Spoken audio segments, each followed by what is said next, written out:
মালদহ জেলার হরিশ্চন্দ্রপুর বিধানসভার কনুয়া কালী মন্দির, দুর্গা মন্দির, হনুমান মন্দিরে পুজো দিয়ে হরিশ্চন্দ্রপুরের বিভিন্ন অঞ্চলে ভোটের প্রচার করলেন উত্তর মালদা লোকসভা আসনের বিজেপি প্রার্থী খগেন মুর্মু।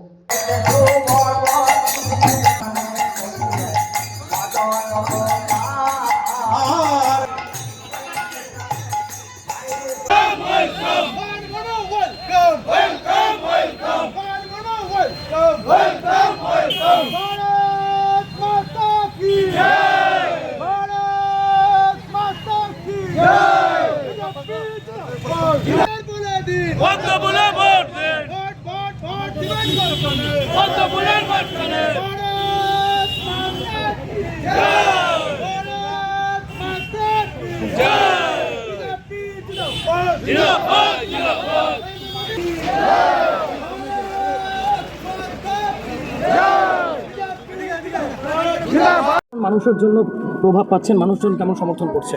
আপনি দেখতেই পাচ্ছেন যে আজকে আমরা এখানে ওই কনুয়াতে আমরা মা কালীর মন্দিরে আমরা এখানে পুজো দিলাম। আমাদের এখানে যত মন্দির আছে, আমাদের বজরংবলী মন্দির আছে, আমাদের এখানে বাবা মন্দির আছে, আমাদের দুর্গা মন্দির আছে, সমস্ত মন্দিরে পুজো দিয়ে আমরা এখনই আমাদের সমস্ত কার্যকর্তা এখানে আছেন, আমাদের সমস্ত পদাধিকারীরা এখানে রয়েছেন। আমরা একসাথে এই মন্দিরে পুজো আমরা ইতিমধ্যে আমরা শেষ করেছি। আমরা বাড়ি বাড়ি যাব।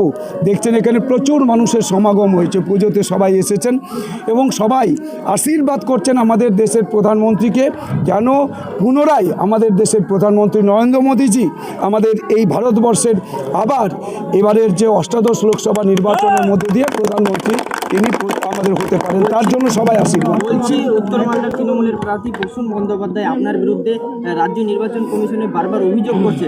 তিনি বলছেন যে আপনি প্রমাণ ছাড়াই ওনার বিরুদ্ধে অভিযোগ করেছিলেন। কি বলবেন এই বিষয়টি? তিনি যে সমস্ত কথাবার্তাগুলো বলছেন তাকে বলুন তিনি সংযত হতে।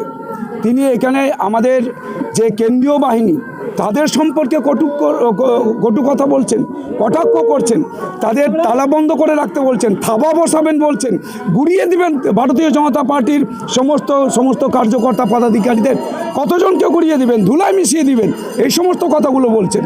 তিনি এখানে অবান্তর কথা বলছেন যে এখানে নাকি যে আমি কোনো এলাকায় যাই না, এখানে নাকি এখানকার মানুষ এদেরকে আমি চিনি না। আরে ওকে জিজ্ঞেস করুন, এখানে উনি এই মালদা উত্তর লোকসভা কেন্দ্র এলাকা কতটা চেনেন, কটা মানুষকে চেনেন, কটা রাস্তা চেনেন?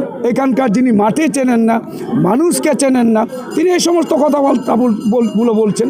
তো এটা হচ্ছে তার পক্ষে প্রযোজ্য।